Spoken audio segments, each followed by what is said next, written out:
Hoodies and bombers, my attire whole plate. My starting lineup look like Golden State. And this year we coming after hours like we open late. No matter what, we're gonna keep fighting.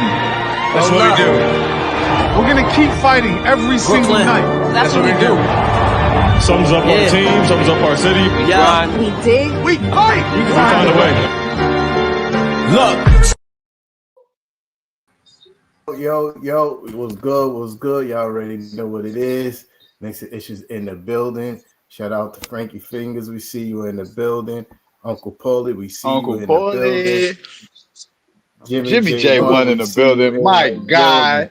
My JJ God. Jackson is in the building. Yes, Always. indeed. Nick fan definitely did just enter. Rampage Ray is in the building. Yeah. Yes, Shout sir. Yes, sir. My God, Rampage. Shout out to the panel, Mrs. Nix Fraz, and the friend of the show, the infamous Knickerbocker Av is in the building. You know what, we left like a week away. Yeah, like this, a week and a day away from opening night. Yeah, Marlon is in the building. We see you, good brother. Yeah, Marlon Mayhem. Yes, sir. As per Darlene. Yes, shout out to everybody in the building. Yes, indeed. Make sure you hit the like and subscribe button. Yes, my indeed. brother. Yes, indeed. So boom. We a week and a day away from the regular season opening night. Since the last time we've been here, we had 2 preseason games, one against the Wizards, one against the Timberwolves. You know, undefeated in preseason, but it's only preseason. Not trying to get too hype, but Knickerbocker have you 100% right. Dubs all the way, baby. I take a win whenever I can get one. You feel me? I think I'm on. Me personally, y'all could individualize each game, but I'm gonna kind of speak in general terms as far as both games. I'm loving what I'm seeing. You know, I'm loving what I'm seeing. You know, I understand it's not the finished product yet as far as, you know, the gelling and the camaraderie on the floor. But, yeah, defensively, it's going to be amazing to watch all season. And Cat is not as bad as a defensive player as I thought he was before we got him. You know, I can see why he gets in foul trouble, though, for sure. Yeah, I mean, I can see he has a few bad habits defensively that's going to definitely lead him to picking up some early fouls. But I feel like with the coaching staff we got, that's something that could be worked out. JB is JB. We already know what he can do and what he's going to do and what he has been continuously doing throughout the preseason, which is getting buckets and making everybody around him better. Mikal Bridges gonna make net fans sick to their stomach to have to watch him on a night-to-night basis because he's not even comfortable yet in his reimagined role on a new team, and I'm already seeing the tremendous upside to what he's averaging like 15, 16 in the preseason so far. Something like that. Playing tremendous defense. Forcing turnovers, leaking out, doing what Obi was doing, which is wild enough. He's getting a lot of leak out, fast break buckets. Easy buckets is something that I think we kind of struggled with a lot last season. And to see that Mikal could kind of help remedy that is kind of dope. Cameron Campaign, y'all already know I hate him shooting. You know what I mean? But when he decides he wants to get into the lane, good things happen. We saw that in the Timberwolves game. He got to his floater. He got to the rim a couple times. And I'm like, this is the Cameron Payne I want to see all season. Like, this is the Cameron Payne I could. But him just, I'm going to let this fly. I don't want to see that. I don't want to see that from him. Jericho Sims is becoming very impressive on the boards. I've seen some people talking shit about Jericho Sims, and I'm like, well, bro can't pass the ball to himself. That's just the facts. You know what I mean? If you want to see more out of him offensively, somebody got to pass him the ball.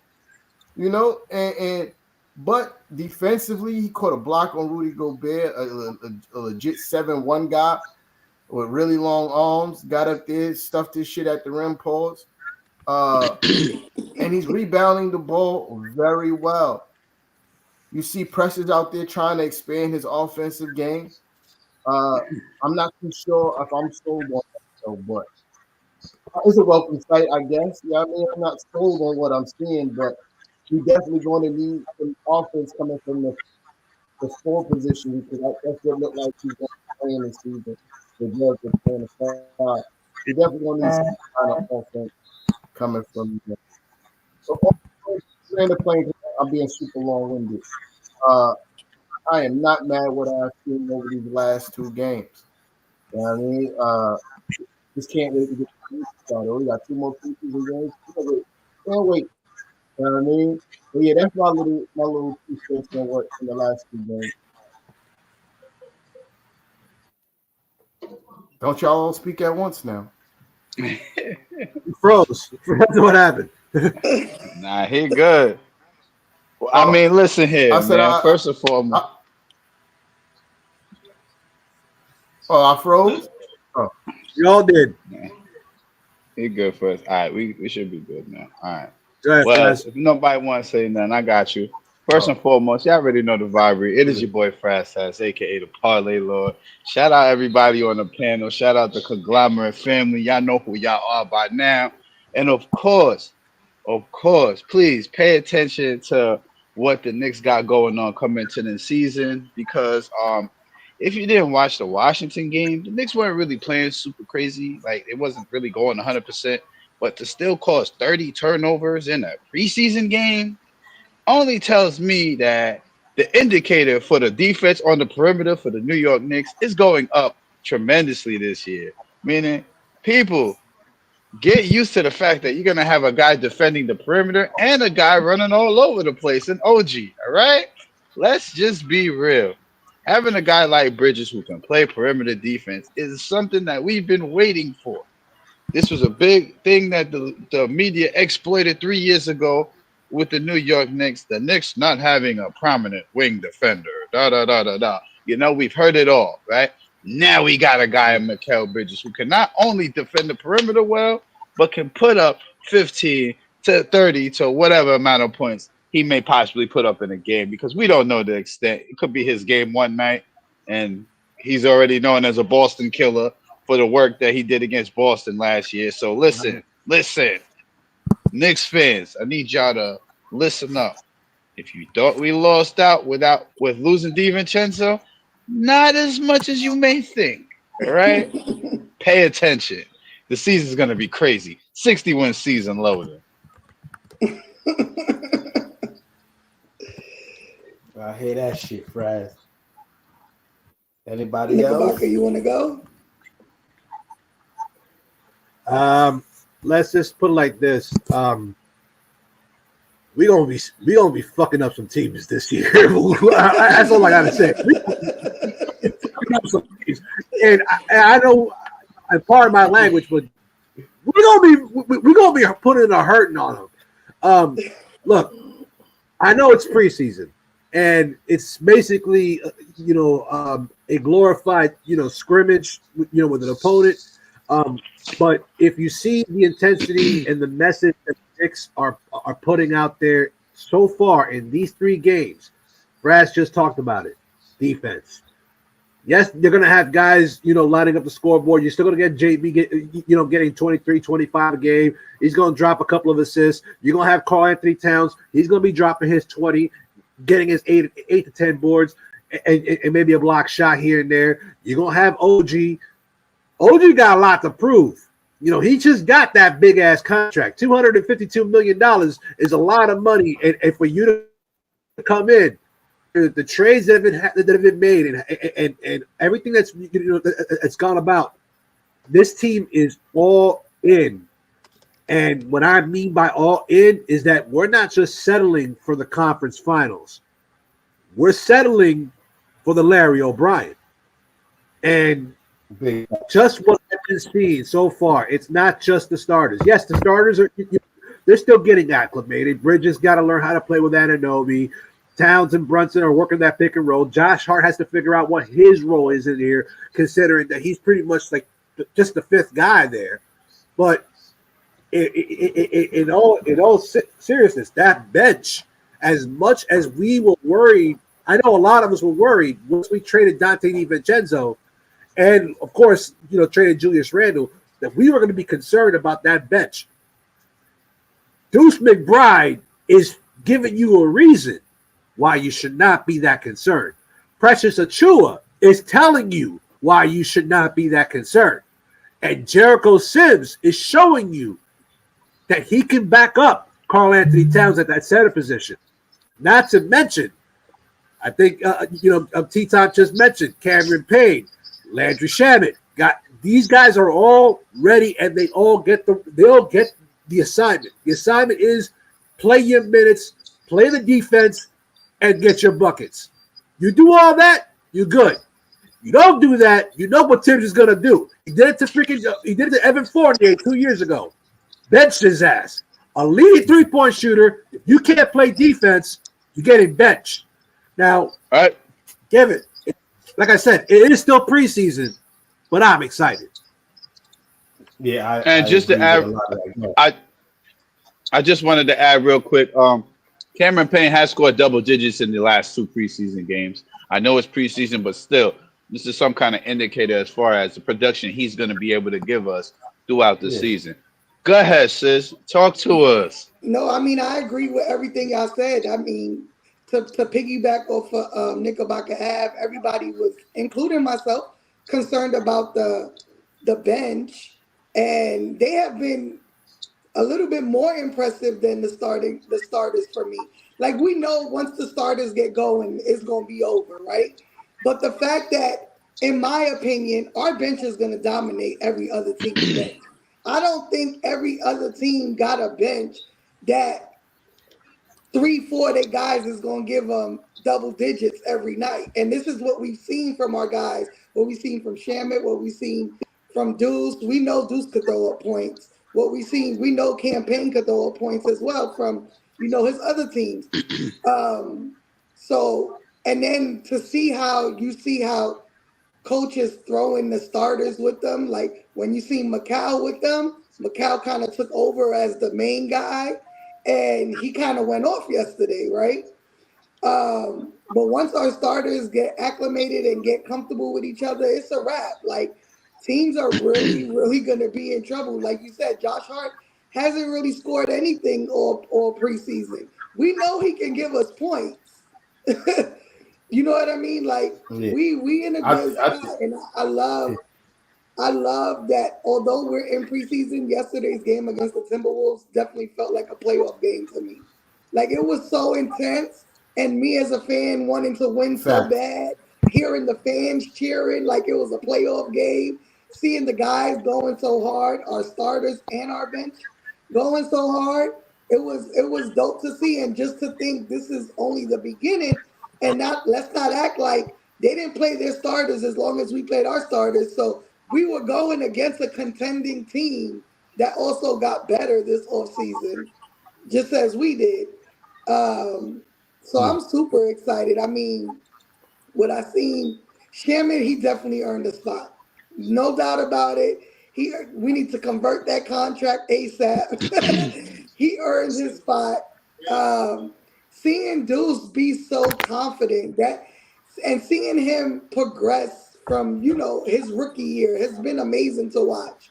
Like, when we talk about play the kids, that's exactly what we mean. Like, you see progression every year, and his confidence thus far this year is just, you can tell he's watched film. You can tell he's watched JB, and probably even worked out with Rick Bronson, to be honest.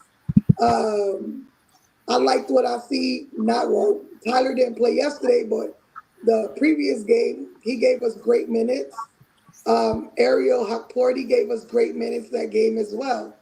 And that's going almost into the third unit of guys that are being protected for us. Right. So, I mean, Teams are gonna be in trouble, bro. Teams are gonna be in big trouble. Yeah. I just want to add one thing. I like, go ahead. No, I ain't gonna be long. I apologize. Do know No, you good. that I think this is the most two-way players that the New York Knicks have had at one time ever. Like period. Like, get ready for teams to get run out of the gym this year. Go ahead, T-Time. I apologize. Yeah, no, you good. I always want to win every game. I don't care if it's a preseason game. But I really started getting invested when I saw Ant. When I saw Ant talking shit, I said, "Oh, I want to beat these guys now." Like, he started talking shit and screaming. I'm like, oh, "Hold on, brother. All right, now, come on, guys. We got the win now." You could tell that JV took a little exception. He started going a little bit harder. Pause. And yeah, Josh Hart, he is definitely on cruise control right now to the season start. Definitely. I could just tell by the way he's playing. He's not even attempting shots. Yeah. Spots where I know he would, keep the ball and go straight to the basket. He's not even doing that. He's slowing it down and passing the ball. Because what I also believe Josh knows that what he does is not really his strength is not really a rhythm or flow of the offensive thing. It's more, I'm just going to outwork and out hustle, outrun everybody on the basketball court. So that's easy to get into the flow of things. I think he's more looking out for his other guys, his new guys, to try to make sure that they're getting up the proper shots and getting in the proper rhythm going into the season. And because you already know how Josh thinks. Like they talk about it on the roommate show about going through walkthroughs on defense, and Tibbs telling him put up his arms, and he's like, "Man, don't worry about me. You know I'm good on defense." I think he's got that same attitude going into, the preseason into the season. Like, I'm here to get my cardio up. You feel me? Getting in some kind of game condition by running up and down the court. But when the season starts, we're going to definitely see him attack the basket more often. You know what I mean? For sure. Definitely. And Mike Brown, I don't think we got to worry about Josh because, he hasn't given us a reason to worry thus far since he's been a Knick. I think he's just trying to find his way as far as, like T-Time said, getting everybody else involved, because out of the 5 starters, he's the least offensive threat or guy that will look for offense. But the problem is going to be, not for us, but the problem for other teams is going to be, they're going to be so focused on the other 4 guys, they're going to leave him open, and then he'll get his. I don't think it's anything to worry about, to be honest. Yeah, I agree with that wholeheartedly. Josh will be just fine, crashing rebounds and all that. You know what I mean? Because you notice he ain't even really been doing that in the preseason for real. Like crashing the offensive glass like we know he could. Yeah. But yeah, unless anybody else got anything else to mention about the games, I guess we can move on and segue into what happened at the end of the Timberwolves game. I think like you said, like seeing Cat play like on our team, I don't watch much basketball unless it's Knicks basketball. So him being on the West Coast, I didn't get to see too much of him other than, what you see on ESPN and stuff. But from what everybody's concern was, he don't grab rebounds, he don't do this. He's done it thus far for us, and it's been pretty impressive. Yesterday when he grabbed 16 rebounds, I'm like, oh, okay. And he was like hustling. When he went hard to the basket on the offense for the dunks, I'm like, oh, he ain't that soft. Yeah. Like, he got some basket in him. When I saw him start he dunked the basketball on Ed Reed. I mean, that's not Ed Reed, Naz Reed. I was like, that's how you fucking supposed to play basketball. Because, he's a shooter. You know what I mean? And I ain't got no problem with him shooting when they're going in. But It's 2 games out of the 3 in this preseason. His first shot was a step back 3-pointer. That irks me. That irks me from a 5. I might be super old school in that retrospect, but I don't want to see my 5 to open up the game taking step back 3-pointers. I don't never want to see that. to open up the game, that's the first shot you take it. No. I think that's like a heat check early on. See where he's at and how crazy he gonna go. But I feel you. I don't want you to heat check on the first shot. We're not used to like a stretch 5. We used to having real 5s. So it is something new, but I will tell you the pick and roll and the pick and pop between him and JB is beautiful. It's beautiful. Yeah. That's another. Yeah, thank you for bringing that up. Thank you for bringing it up. I forgot all about that. I was about to move on, and that was something that I wanted to talk about. That pick and roll between Cat and Jalen Brunson, to use Knickerbocker's Av words, go to fuck a lot of people up. Word, because how do you stop that? JB's craftiness. You can't leave Cat. And if you do, you're going to pay for it. He could shoot the 3, he could roll to the basket. You could give him the ball in traffic and he knows what to do with it. Like I'm not, no knock on Mitchell Robinson, man, love for Mitch, but you can't give Mitch the ball in traffic. You know what I mean? That's going to most likely be a turnover. You know what I mean? So to see like that, again, wasn't happy about the trade, but you know, now that my emotions have subsided and I understand, I've been understood. I was still upset, but I understand a lot more actually watching Cat play with the Knicks and in the vision behind us getting Cat. But that pick and roll, JB is going to average 7 assists a game this season. Easy. Knickerbocker, you look like you was about to say something. You want to say something?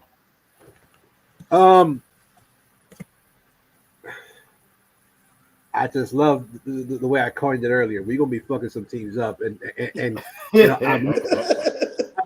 I'm looking at the comments, and you know, and people talking about, you know, Paul George already hurt, and that was the thing that pissed me off so much about after the trade. You know, our odds went up, but a lot of people still had Philly being the favorite, you know, if we were to match up against them. And to be honest with Philly wasn't better than us before the trade. Yeah, Nick. But we see, Mrs. Knicks was just saying it just a second ago. You know, they were supposed to, you know, we were worried about our bench. You know, their bench was deeper than ours. All this shit that they were talking, and now you see that, you know, George is out. I'm pretty sure that you're going to have a couple of more injuries because guys are going to be freaking out. You know, they're going to be playing, you know, multiple minutes because now they got to suffice 22, 7, and 4, whatever George averages. You know, Embiid is going to be made of glass, so he's going to miss at minimum 20 games. He's worse than Robinson sometimes, but the only difference is that he's 10 times better than Robinson. But here's the kicker. We were worried about our bench. People were telling me that Philly had a better one. Now, talk your shit now. Look at our bench. Look what we've done season, but look at what has been. Look what's being produced out of that second and third unit. Given Thibodeau is not going to probably play most of these dudes. He still hasn't played some of them. But when push comes to shove over an 82-game season, number one, hashtag 60-win season loading. Number two, we're going to fuck you up. Yeah. And as you can see on the screen, that comment about the knee hyperextension for Paul George also already tells me you, first of all, Philly, you went after an injury-prone star. I don't care if you're injury-prone. I don't care if he scored more points. I don't care if he scored more points than Kawhi Leonard. And yes, you already got one in Joel Embiid. All right. And everybody knows, you saw the Knicks run the Sixers through the fucking gym last year. All right. And B can't keep up with us. Half of these teams can't keep up with us. And now we've added more two-way players. People.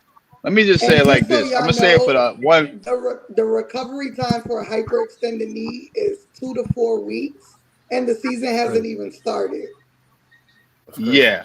Just to give you some retrospect. So, but remember there was a time where there was quite a few Knicks fans that there were some rumors about Paul George, and they was on the Paul George train. And I was like, hell nah. I don't care what they want for Paul George. No. And he wanted an extension. And he wanted an extension. No, thank you. And that was another big reason for a no for me, is because I know that he wanted the extension, right? And I'm like, I'm not for him. I know he gonna miss time. I know it, and I don't wish injuries on nobody, obviously, and injuries are unfortunate because I want to beat teams when they're at their best, so nobody can say shit. You know what I mean? But even when he's healthy, they still not better than us. These are facts. You know what I mean? To compound on, I forgot who said it. It was talking about our bench versus theirs. I think we got more dynamic players on our bench. That like Fraz was saying, we have more two-way players than we ever had on this team. And I feel like we got at least 3 people on the bench that are, to me, legit two-way players, right? Deuce McBride, Cam Payne, Landry Shamet, right? You might not put Landry Shamet in a space where like he's a top-tier defender, but I would say he's on average to above average when it comes to defense. He's above average. Yeah. I'm trying to be humble in my assessment. We took campaign from Philly. He's definitely above average. Part of their bench. Yeah, that's a fact. And campaign is a pest on defense. We've seen it with our own eyes against us. He's a pest on defense. And he could light it up offensively. Yeah. So we've seen it in our own eyes too. Who is even on Philly's fucking bench for real? Like they got that weirdo rookie. Oh yeah, the fingernail dress guy. All right. Listen, man. First of all, Andre Drummond. I want to. First of all, let me say this: and nothing wrong with painting your nails and wearing dresses if that's what you do. But you can't tell me that's somebody I need to be afraid of.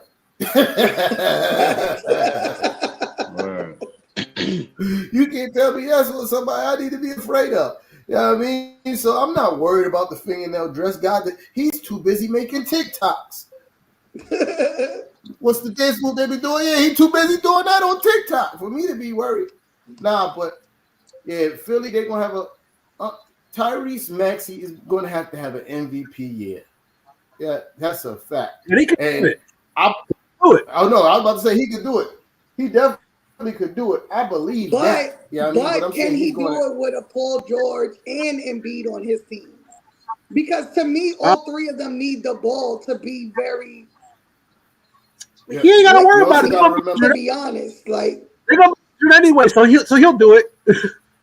Yeah, you remember last season, Embiid was gone for a long time, and Tyrese kept that team afloat because they was plummeting in the standings. Yeah, because they were dropping like started climbing. They were dropping like a rock in the ocean.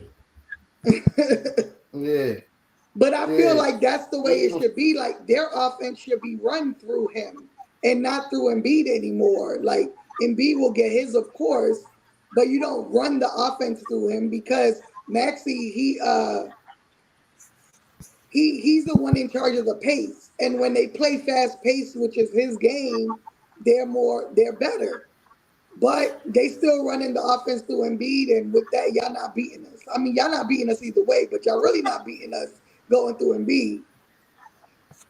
Well, I'm sorry, this is not even on topic, but I'm just watching the comments. There's quite a few people in the comments asking for hoodies. which is wild. Shout out to y'all. You know what I mean? Shout out to y'all. Just give me some time. Give me some time to because I was not expecting, you know what I mean, the love on the hoodies like this. But, I told you, T-Time. Hold on. You weren't expecting the love for those dope ass man. I'm mad right now. Real. I'm rocking my Yankee gear, obviously, because of the game. But had I known that these sweaters actually existed, I'd be rocking those right now. Nah. So, like I said, just give me some time to figure out, like, because I gotta get the hoodies, figure out pricing and stuff like that. I wasn't really thinking about that. I just did this for the squad. Like, let me get the squad right. But in the very near future, y'all, I will be on this live telling y'all how to reach out to purchase a hoodie. That's a fact. You know what I mean? That's a fact. That's extra large. Probably by next show. You say you're extra large? An extra large. You're extra large. All right. Yeah, let me figure some things out. You know what I mean? Let me figure some things out, and I got y'all. All these hoodies are made right here in the cribbo. You know what I mean? These are made right here in the cribbo. You feel me? So, but boom. But moving on to the next topic. How many people says I would rep? I want one. Love the hoodies. I need my hoodie. 2 to 4. Come on, bro. Nah, that's why I had to say something, because I see like wild comments of people talk about the hoodies. Yeah, I got y'all. YouTube. If I go to Instagram, I have at least 4 other people saying the same exact thing. Love this. Nah, I got y'all. I got y'all. Just let me get right. Yeah, I mean, but yeah. Moving on to the next topic, which was supposed to, we kind of backtrack it a little bit. You know, Donte's antics during the game, the Knicks Timberwolves game. I give my little 2 cents. I'll try to be brief about it. Let's first start off by saying that there were reports saying that Donte at the free throw line was saying, "Thanks for the trade, Tibbs." And then he said right after that, "You see what happens when they let you run the show." Right? So everybody was running with that narrative, right? Everybody was running with that narrative. And then later on, Donte said that he did not say thanks for the trade. He said he was making a joke with Tibbs about being able to finish at the rim, which is something I believe, because we watch Donte DiVincenzo be Smokey the Bear at the rim all season. You know, for those who don't know what I mean by Smokey the Bear, when you miss a layup, especially an easy one, they say you smoked it. You know what I mean? So he was Smokey the Bear all last season. So I could see Tibbs making jokes or talking to him about missing layups, and that being something that Donte would yell at Tibbs from the free throw line. But I also know that he is bitter. He's bitter. He also said that, you know, he also said that whatchamacallit, you know, when he signed his 4-year deal with the Knicks, it wasn't in his plans to be traded the next year. You know what I mean? And I get that. He went and bought a house. He went and bought a house here and shit like that. Because at least for the next 4 years, he thought he was going to be a New York Knickerbocker. And then you add into the fact that you got his Villanova teammates here, and he's happy. Oh, man, me and my guys got a chance to win an NBA championship after winning a college championship together. This is something that you can only fucking write in storybooks, right? And to be traded, I get why he's bitter on that retrospect. I mean, I'm being long-winded, so I'm gonna land the plane. Then you go into the auto. So okay, Okay, then he gets into the issue with Rick Bronson. So I seen a video what looks like Rick Bronson saying that's some bitch ass shit you did, or something along that lines, right? Or something along that line. I might be saying bitch ass because that's the way I speak, but it was something along those lines, right? And that's where their altercation started, and he had to be separated by Jalen Brunson and some other people. But I get why Donte's mad. But I will say this, and then I'll circle back around to my thought. But, bro, you know this is a business. You know it's no hard feelings. The Timberwolves head coach literally said the only way the trade was going to happen is if you were involved. The Knicks did not want to trade you, homie. They did not. You know what I mean? So you got to wear that one, homie. Get over it. Get over it. Don't make yourself a person that we dislike when we love you still. You know what I mean? Because you might do that. It's a very fine line with us Knicks fans. Like, don't do that. You know what I mean? Like, come back, get your flowers. Every time you come back to the Garden after the season you had, you're going to get flowers. But don't become a guy that we hate. I'm going to land the plane there. Facts. I mean, I understand why he's mad as well. But if you want to blame anybody, you're going to blame Isaiah Hartenstein. Let's just be 100. Isaiah don't leave, we don't need a 5. Let's just keep it real. So if you want to give that energy to OKC. Don't come to the Garden, say you love us fans, and then disrespect our assistant coach. You know what I mean? And I get it. It's in his personality. He talks shit. I'm cool with talking shit. We can talk shit too. But come on now, calm down. Like, relax. It's cool to be upset. We still upset. Heavy on the relax. Yeah, like we still upset, but we're not gonna allow you to disrespect anyone on our team or on our bench, regardless of the situation. We Knicks fans. So I agree. Thin line. You got one more chance, my brother. One more chance. We're gonna let this one ride because it's so close to that trade. But you come back in January on that energy, it's gonna be a different scenario from fans. And I mean, it is what it is. One thing I did think was really funny is if you go back and watch that video, Deuce looked like he was ready to fight. Deuce was giving him the look like, nah. And it was hilarious to watch. I was like this, like, yo, we about to do something. Facts. It's like you don't see that from Deuce because he always so chill. But he was giving him the eye like, get one step closer, my guy. You're not on his team no more. They get packed up. On top of taking that L. Uncle Paulie, how you feeling about the Donte altercation? That's Uncle Paulie. I mean, it's the wine, man. It's the wine. Wow. Knickerbocker Ave. My bad. Knickerbocker Ave. My bad. It's all good. You know what, Uncle? I can live with Uncle Paulie. And I'm distracted by the game too. I ain't gonna lie, I'm watching the game too. So when I said that, my eyes was glued to my iPad over here. My fault. Hey, the game's over here on my phone right here, so it's all good. You know what? I actually liked what I saw from Devo. I appreciate shit talking nobody's business. Like, if you know how to talk shit and you know how to, to take shit and all that stuff, I have like the utmost respect for you. To be honest with you, Donte DiVincenzo has always been a guy that wore his emotions on his sleeve as a Knick, now as a Timberwolf. He did it when he was in Golden State. He did it when he was in Milwaukee. He did it in Villanova. The guy is a firecracker. He just loves to, he likes that, that animosity. He loves that, that thrill of war.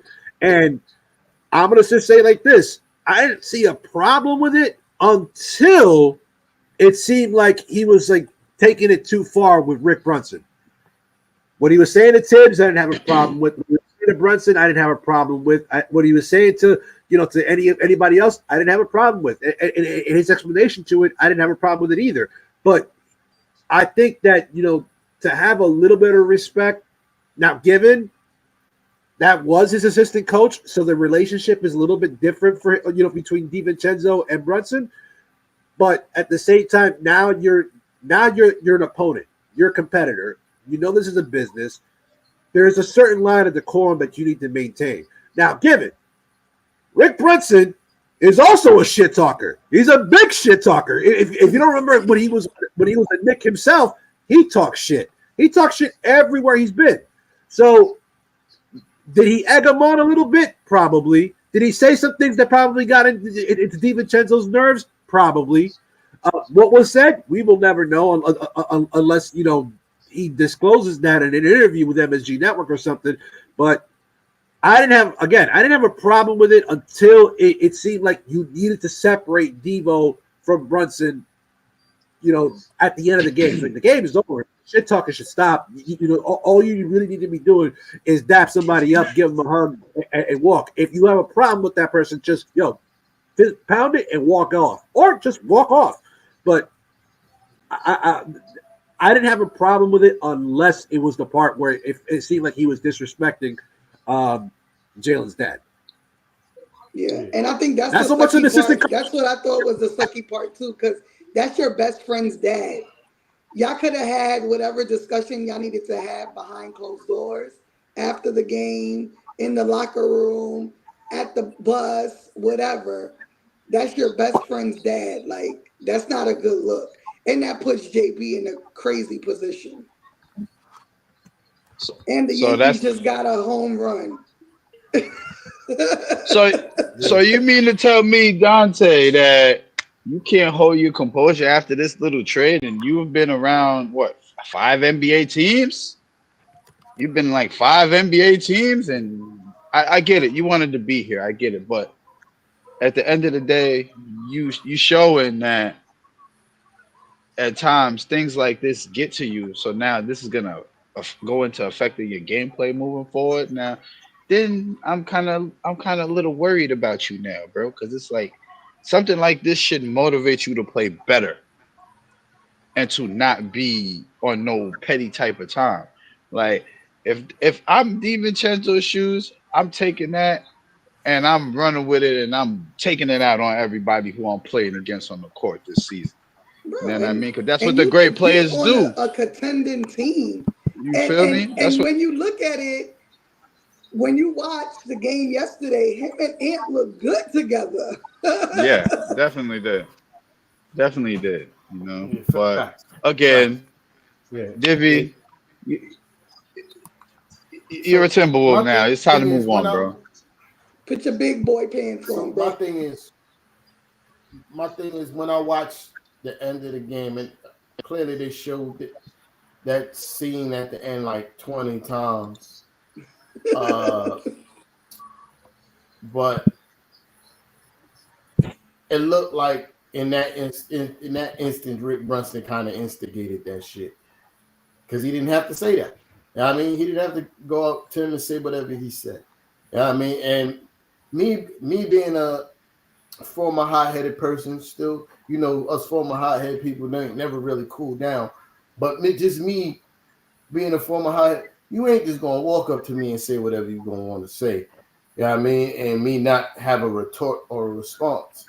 And I could respect DiVincenzo not letting Rick Bronson go and be like, yo, that's some bitch ass shit. Like, man, first of all, who the fuck you talking to?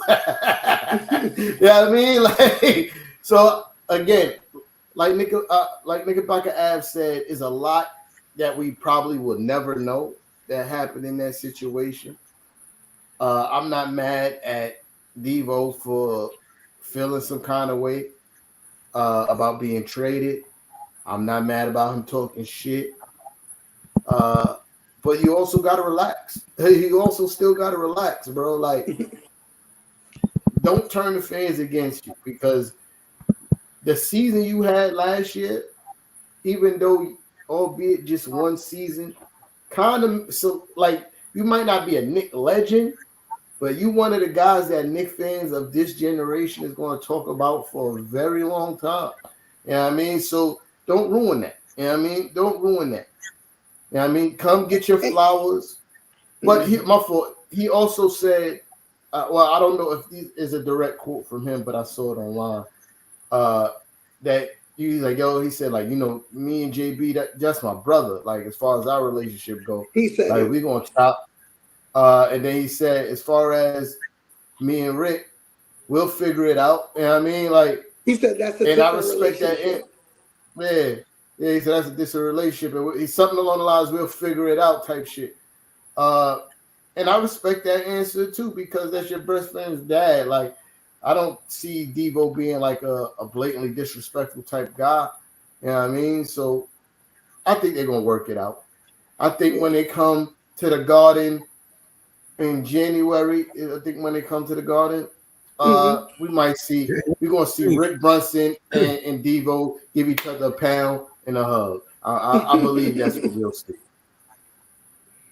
And I think on the other side of the spectrum, like you said, Devo's a high-head and he's not going to take someone talking to him like that. Rick also is not going to take, you know what they say, you keep poking a bear, you know what to expect. And so you keep talking smack to his son, to his head coach, to his bench, he's going to attack because he's a hothead as well. So, I mean, it is what it is. Hopefully they figure it out because at the end of the day, it's more than basketball, they're family. So, you know, I really hope they figure it out because it wasn't a good look because they are family. If they weren't, if he wasn't best friends with JB, I'd say fuck it. But they're literally legit best friends. So they got to figure it out for JB. And I wish they would just save it. I wish Devo would have saved that energy for the regular season. It's a lot of wasted energy. Because we go back that in that. I feel like that energy, like, it means more in what you call it in a regular season. Like this would be more like, oh my God, did you see what happened? More now it's just more like, they got into spat. By the time the regular season pop up, we're gonna forget about it into January. You know what I mean? But yeah, that's the only thing. Fraz, did you speak on? You spoke on the Devo situation. Unless we got anything else on that, I think we're gonna move on to the final topic of the night. ESPN dropped their what did they power index? That's what they called it. The power index of the top 16 teams who have the highest title chances. And guess who wasn't on it? The New York Knicks. We weren't even, ESPN don't even have us as the top 16. I'm sorry, guys. I'm probably going to be a lot of long-winded here. I'm just going to let you know. I'm going to be long-winded. I'm not going to say it. It's not a rant. It's not a rant. I'm not perturbed or upset. You know what I mean? I'm annoyed. Not perturbed or upset. I'm annoyed. But check it. Let me run down the list before I start talking so everybody can get a gist of what I'm saying. Number one, obviously, is Boston. 2, Oklahoma City. 3, Philadelphia. 4, Dallas. 5, Cleveland. 5, 6, Timberwolves. The fact that they got the Cavaliers above the Timberwolves is outrageous. That's crazy. But, 7, Denver. 8, the Milwaukee Bucks. 9, the Miami Heat. 10, the Grizzlies. 11, the Phoenix Suns. 12, Sacramento Kings. 13, Los Angeles Lakers. 14, the Pelicans. 15, the Clippers. 16, the Houston Rockets. All right. Now, let me sit up. Go to the next one. Go to the next one after 16. No, I don't got this after 16. Who's after 16? The Lakers. No, the Lakers are 15. No, the Lakers are 13. They're 13. Oh, okay. All right. Yeah, they're not better than Lakers are 13. Yeah, check it. This list is some bullshit. Let's just say that. This list is some pure bullshit. Boston, I get it. Champions, I'm not mad at OKC. When we get to 3, this is where I start having discrepancies. I'm not even all the way mad at Philly because I get it on paper and in theory, this is tough, right? But Dallas, I'm not mad at Dallas. They went to the finals. I kind of understand the logic behind that. They went to the finals. But again, after 4, this is where nasty work starts to happen. The Cleveland Cavaliers, let's just start fucking there. How many times do Jalen Brunson have to pack up Donovan Mitchell? How many times he got to do it? How many times do he have to beat Donovan Mitchell when it matters most for y'all to start putting some respect on his motherfucking name? They didn't. This is turning into a rant. It wasn't supposed to. It wasn't supposed to turn into a rant, but it's turning into a rant. Yo, they didn't do nothing really to upgrade their team. They're running out the same bullshit they ran out last year. And we went further than that team, and our team went out onto the court in the playoffs. So how the fuck do you have them as number 5, and you don't have the Knicks on the list? How do you have the Miami Heat better than the Knicks? Again, another team that did absolutely fucking nothing to improve their team. When league wide, everybody is saying how much better than this year than they were last year. But you got them on the list as title contenders. Like, nah. Memphis, before Ja Morant got hurt, that team was kicking ass. So I'm not even all the way mad that they on the list. But are they better than the Knicks? Absolutely fucking not. But I'm not mad that they on the list because when Ja Morant was healthy, they was packing people up bad. Who else? Why is Phoenix ahead of us? Dirt, bro. Like that. KD, listen, KD is over the hill, dog. He's still putting up good numbers, but he ain't KD no more. He ain't. Devin Booker has never been a guy that was able to lead a team. He's never been that guy. And Bradley Beal, all the injuries is caught up to him. He's cooked. He's cooked. I don't even know if they should be on the list for real. Who else is on this motherfucker? The Lakers, I get it. LeBron James. Why is Houston over us? Soundbite go? LeBron James. No. I'm about to cut you off right there. I don't give a fuck if Michael Jordan is on that team at age 60. LeBron James by himself has proven that team is way over the fucking hill. No, the Houston Rockets, come on. The Phoenix Suns. I get it. Fuck you, ESPN. Fuck you.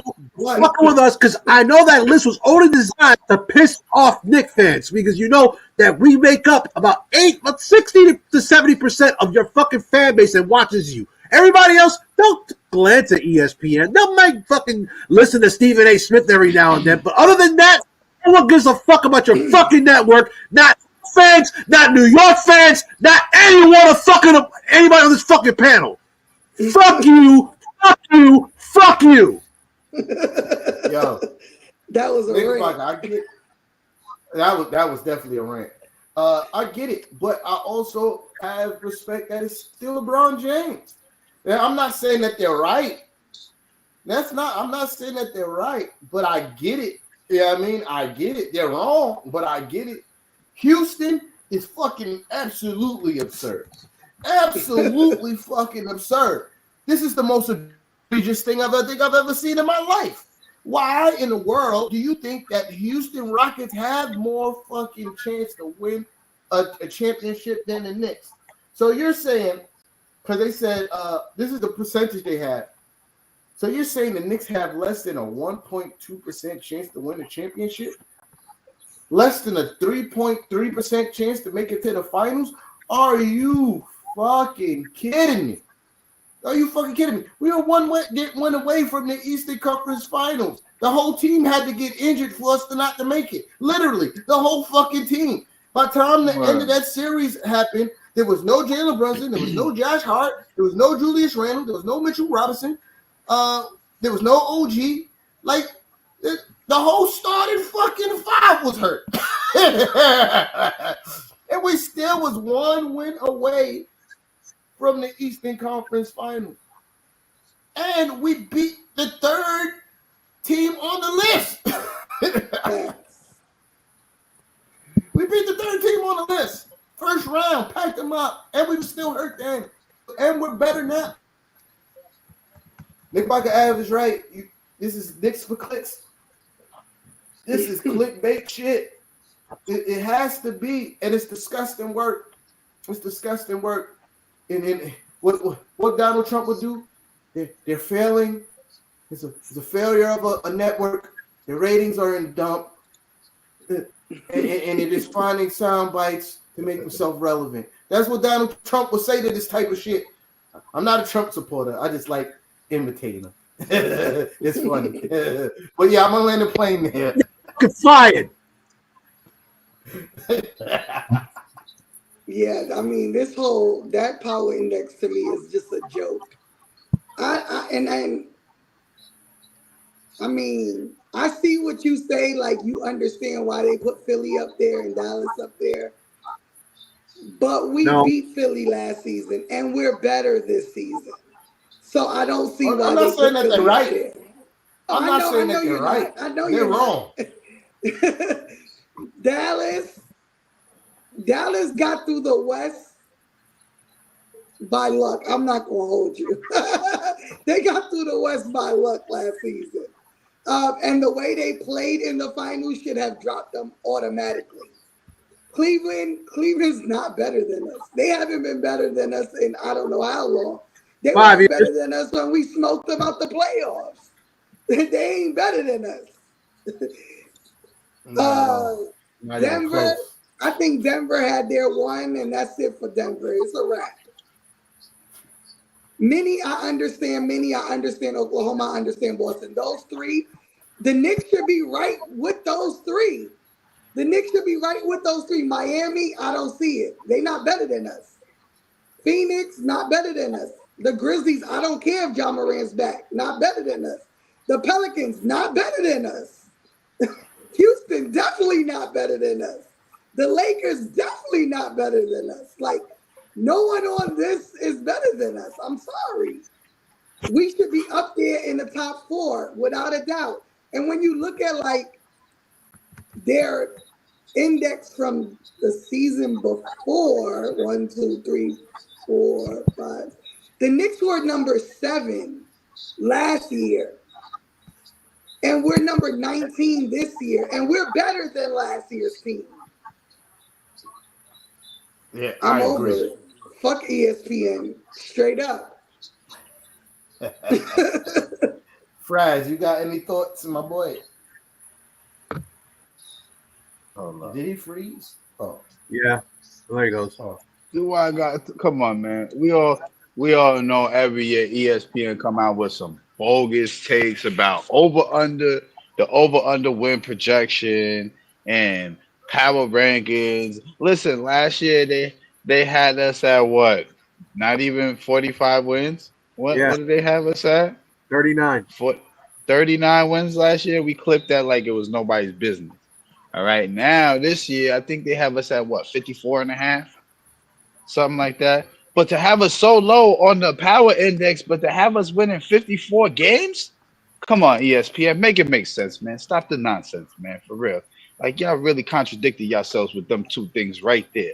So wait, which one is it? The Knicks are winning 54, 55 games, but the Knicks ain't in the top ranks. But last time I checked, 54, 55 wins is like, that could get you like a top 3 seed in the East. So what is y'all talking about, ESPN? Nasty work. Please cut it out, ESPN. Y'all did this to us for 2 years in a row, and y'all was wrong both years. Stop doing it, ESPN. Nasty work, man. For real. Nasty work. Yeah. They do bad over there. I want to know They hate the if they asked Paul Pierce or something. If Paul Pierce was involved in the freaking in the deciding the ESPN Power Index, or the projections or any of or any of the power rankings every single time ESPN. This hasn't been going on for 2 years. This has been going on for quite some time. It's going on for more than a decade. And ESPN will talk nice about us during a Knick broadcast, but then when it comes to talking about where does everybody rank in the East, let's piss off Knick fans again because Knick will hit up our website, hit up our message boards, go on up, go into our restaurant, start asking for a boycott. And you know what? I'm gonna say it. Boycott that fucking network. I know we got a lot of games on that network this year, but if you can, I would rather watch it on MSG. I will even watch it on like the opponent's cast or something like that. I would rather do that now. Then listen to Gotham now. It's a new Gotham. It's Gotham now. It's not MSG no more. It's Gotham now. I'd rather watch them on Gotham, even though I got it on free TV. I would rather watch them on Gotham than watch them on fucking ESPN. That's a bunch of fucking characters just wanted to sell headlines and piss off the main majority of your fucking audience, which are New Yorkers, and most of them are Knicks fans. Okay. If this is a thing with Dolan, then say his fucking name. Keep the Knicks out your fucking mouth. It's nasty work over there at that network, man. The only saving grace over there is Kendrick Perkins. Is the only shot bright spot over there. And most of the time, Nick about they don't even talk good about us when they broadcasting the games. We have to start kicking whoever ass we're playing on that night for them to start being like, oh, the Knicks are looking really good tonight. But and even then, they'll still highlight the star player from the other teams. It's like, oh, he's shooting 0 for 17 tonight. That's probably why the Knicks are winning. Fuck out of here. Or if we could be winning by 30 and the opposing best player got like 20 by half. Oh, he's having an amazing game, and the whole halftime show was about the other opposing player, next best player. And I'm like, hey, we're up by 20. Talk about the Knicks. What about the Knicks? You feel me? But yeah, the ESPN, you trash. You got to be better, man. You got to be better. If y'all ain't got nothing else, you know what I mean? I think that's it for tonight. You feel me? Yeah, definitely make sure y'all hit that like button. But yeah, shout out to everybody that pulled up tonight and subscribe. That's big facts. You know what I mean?